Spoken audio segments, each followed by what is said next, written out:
um dos maiores incidentes midiáticos da história. Dois garotos, em busca de fama e vingança, arrastaram terror e caos pelos corredores da própria escola. Sua história criou um legado terrível, deixando um plano de ação pronto para ser copiado. E infelizmente, ele foi. Como aconteceu esse planejamento? E quais os motivos levariam essa dupla tão jovem a cometer um ato tão terrível?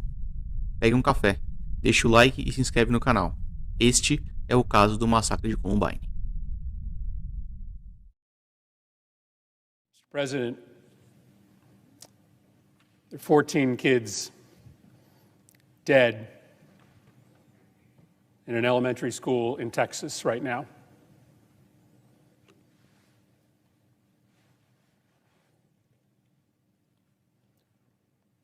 What are we doing? What are we doing? Just days after a shooter walked into a grocery store to gun down African American patrons, we have another Sandy Hook on our hands. What are we doing? There have been more mass shootings than days in the year. Our kids are living in fear every single time they set foot in a classroom because they think they're going to be next. What are we doing? Esse é o senador Christopher Murphy, em um discurso bastante emocionado ao presidente do Senado americano. Esse foi o seu discurso após o atentado a uma escola primária do Texas. Mas esse mesmo texto poderia ter sido dito após qualquer um dos outros diversos massacres em escolas, como Nicholas Cruz, na Flórida, ou Adam Lanza, em Connecticut. O atentado em escolas, sempre realizado por jovens revoltados, parece um grave problema nos Estados Unidos. Apenas no ano de 2022, foram 46 escolas aterrorizadas por adolescentes com armas de fogo. De 2018 a 2022, foram 139 ataques em escolas com vítimas fatais ou gravemente feridas. Entretanto, esse mesmo problema já apareceu também por aqui, no Brasil, como Wellington Menezes, em Realengo, e a dupla Guilherme Luiz, em Suzano. E existe algo em comum em todos esses casos, algo que cria uma conexão maior entre cada um dos atiradores. Todos eles, em algum momento, estiveram fascinados pelo massacre de Columbine. Dylan Bennett Klebold nasceu no dia 11 de setembro de 1981, em Lakewood, no Colorado. Filho de Thomas e Sue Klebold, Dylan cresceu em um lar pacifista, frequentando a Igreja Luterana de Cristo, junto com seus pais e seu irmão mais velho. Mais tarde, em uma entrevista à Rádio do Colorado, Sue Klebold revelou que durante o nascimento de Dylan, sentiu algo como uma sombra passando por ela e dizendo que aquela criança atraria muito sofrimento.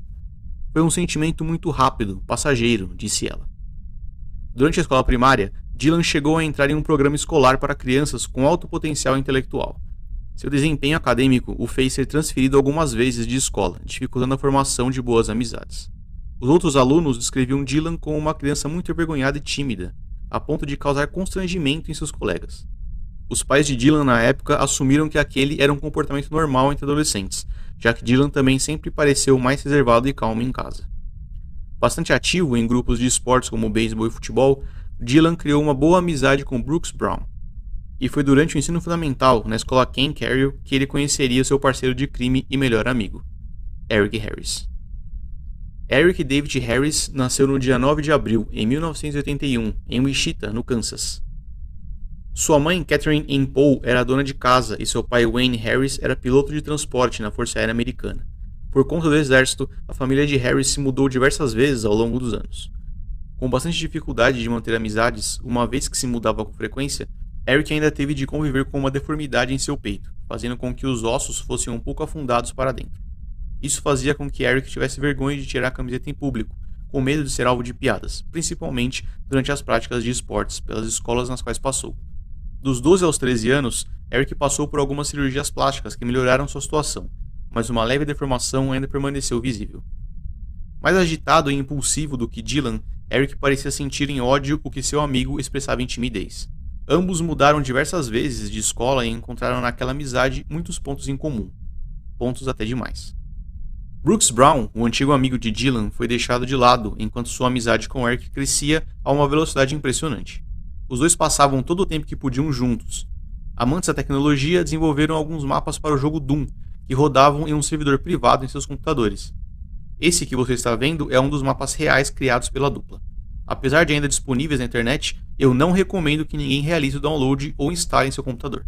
E foi em 1995 que a dupla conheceria o palco de sua tragédia, a Columbine High School. Essa escola era famosa por uma cultura qual premiava os alunos mais populares e até os protegia de certa forma. Alunos com uma melhor habilidade social ou importantes de alguma maneira para os times da escola. Um ambiente perfeito para o nascimento do bullying. Eric e Dylan tinham poucos amigos, ficando a maior parte do tempo isolados de todo o resto da escola. A dupla era responsável pela manutenção de alguns servidores, colando de vez a etiqueta de nerds ou esquisitos em suas testas. Eric mantinha um blog na internet, onde postava sobre os mapas de jogo que criava e passou a usar o espaço para desabafar sobre como se sentia na escola. Dylan também tinha um diário na época, porém mantido em sigilo. Os dias passavam e ninguém parecia notar o que estava acontecendo. O isolamento social, somado à dependência que um havia do outro, carregava os jovens por um caminho muito perigoso. Por diversas vezes, Dylan fugia de casa à noite para se encontrar com Eric. Os dois então praticavam atos de vandalismo ou pregavam peças em algum vizinho. Certa vez, Eric e Dylan furtaram produtos eletrônicos de uma van aberta parada na rua. Os dois foram pegos e encaminhados para um programa de ressocialização para jovens e adolescentes. Ambos foram muito elogiados nesse programa e liberados meses depois por bom comportamento. Para quem via de fora, Eric e Dylan eram apenas melhores amigos que passavam muito tempo juntos.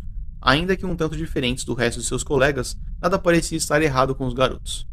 Nada no nível do que aconteceu, pelo menos. Eric passou a escrever seus pensamentos mais sombrios